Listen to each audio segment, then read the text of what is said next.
Hello everyone, welcome to Biozone academy.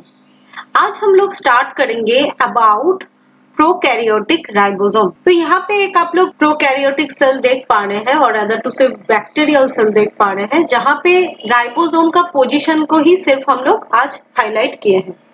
जैसे कि एक राइबोसोम आप लोग देख पा रहे हैं कि जस्ट प्लाज्मा मेम्ब्रेन के ऊपर ही प्रेजेंट है, जस्ट प्लाज्मा मेम्ब्रेन के ऊपर। नेक्स्ट और एक टाइप का राइबोसोम आप लोग देख पा रहे हैं कि ये जो एक थ्रेड लाइक स्ट्रक्चर है, ये एक थ्रेड लाइक स्ट्रक्चर है, उसके ऊपर है। तो बेसिकली ये जो थ्रेड लाइक स्ट्रक्चर आपको दिख रहा है ओवर हियर साइटोप्लाज्म के ऊपर, इसी को हम लोग क्या बोलते हैं, दैट इज mRNA। तो जो राइबोसोम mRNA के ऊपर रहता है, और आप यहाँ पे देख पा रहे हैं कि बहुत सारा राइबोसोम है, 1, 2, 3 और भी ज्यादा हो सकता है। तो इसीलिए इसको हम लोग क्या बोलेंगे, पॉलीराइबोसोम और पॉलीजोम। तो ये राइबोसोम कहाँ पे रहता है, that is on the mRNA के ऊपर, ठीक है। और एक टाइप ऑफ राइबोसोम जो आप कहाँ पे देख पाएंगे, दैट इज साइटोप्लाज्म के अंदर, जो कि फ्रीली स्कैटर्ड फॉर्म में है। तो इसको हम लोग क्या बोलेंगे, साइटोप्लाज्मिक राइबोसोम। तो बेसिकली यही 3 तरीके का राइबोसोम जो कि ये लोकेशन में ऑन द प्रोकैरियोटिक सेल रहता है। Let's start study with the NCERT, ठीक है। तो जो राइबोसोम है, आप लोगों को पता है राइबोसोम बहुत ही छोटा होता है, साइज में बहुत ही ज्यादा छोटा होता है, और इसके पास कोई अपना मेम्ब्रेन नहीं होता। तो राइबोसोम एक ऐसा ऑर्गेनेली है जो मेम्ब्रेन लेस है, इसीलिए ये प्रोकैरियोटिक सेल में भी मिलता है। ये मैं अपना जो प्रीवियस लेक्चर है वहां पे भी बताई। नेक्स्ट क्या है, it is a small particle, ये बहुत ही छोटा है। और किससे बनता है, that is RNA and protein से बनता है, ठीक है। तो राइबोसोम बेसिकली एक पर्टिकुलर आरएनए से बनता है, जिसको हम लोग बोलते हैं आरआरएनए, और उसके साथ प्रोटीन जुड़ता है और राइबोसोम बनाता है। तो प्रोकैरियोटिक सेल में आपको राइबोसोम कहाँ पे मिल रहा था, that is attached with the plasma membrane. अभी जस्ट हम लोग पिक्चर में भी देखे कि प्लाज्मा मेम्ब्रेन के ऊपर वो अटैच रहता है। नेक्स्ट कहाँ पे मिलता है, that is ribosome attached with the mRNA। mRNA के ऊपर भी वो अटैच रहता है। तो इसी को हम लोग क्या बोलेंगे, पॉलीजोम और पॉलीराइबोसोम।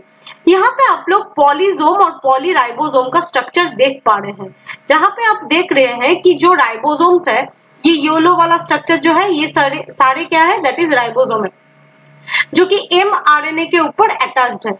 तो यहाँ पे M मतलब क्या है, M रिप्रेजेंट मैसेंजर। इसके बारे में हम लोग मॉलिक्यूलर बायोलॉजी में पढ़ेंगे।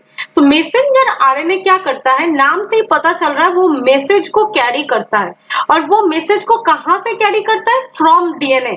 डीएनए से मैसेज को कैरी करता है, और राइबोसोम मैसेंजर आरएनए के ऊपर अटैच होके क्या बनाता है, दैट इज प्रोटीन। प्रोटीन बहुत ही इंपॉर्टेंट एक चीज है फॉर अस, तो इसी के बारे में भी हम लोग डिस्कस करेंगे। और ये जो mRNA, ये mRNA प्रोटीन बना रहा है, इस प्रोसेस को हम लोग क्या बोलते हैं, दैट इज ट्रांसलेशन।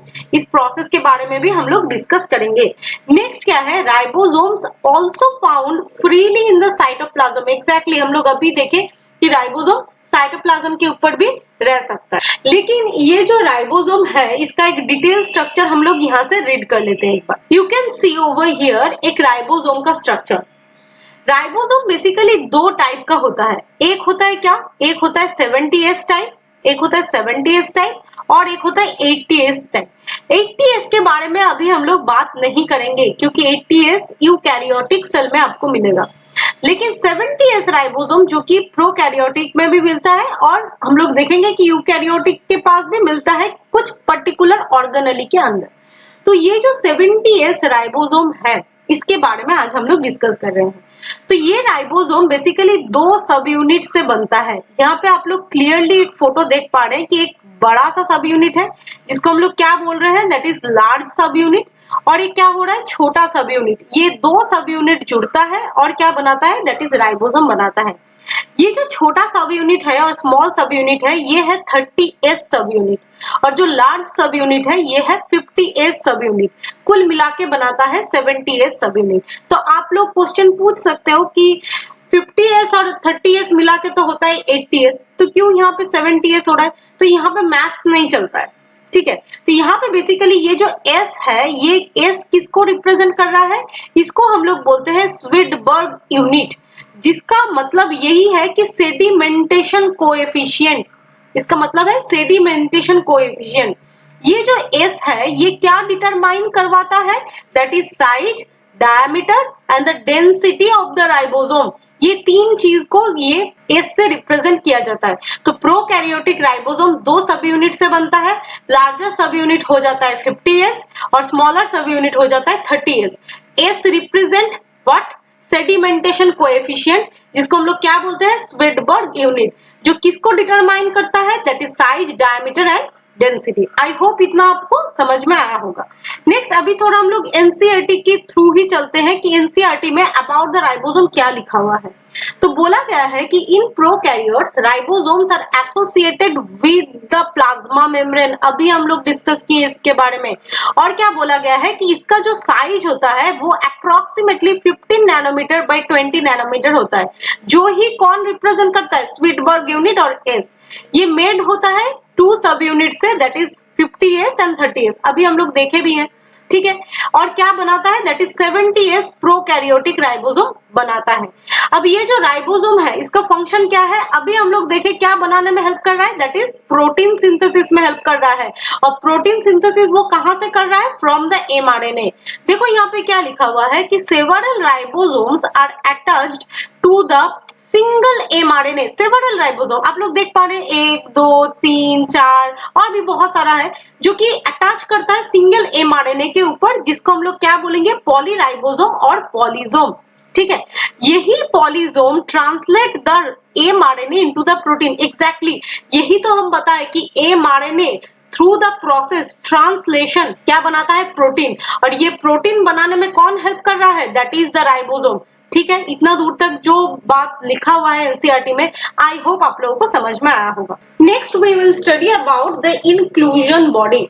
अब ये इंक्लूजन बॉडी क्या होता है, basically it is the aggregated form of stored food in the cytoplasm, जो साइटोप्लाज्म में ही रहता है। लेकिन जैसे कि प्रोकैरियोटिक सेल में ये मिल रहा है, जाहिर सी बात है इसमें कोई भी मेम्ब्रेन नहीं रहेगा, है ना। जैसे कि राइबोसोम के पास भी कोई मेम्ब्रेन नहीं था, तो ये भी not bounded with any membrane, ठीक है। तो ये एग्रीगेट करता है किसको, स्टोर्ड फूड को।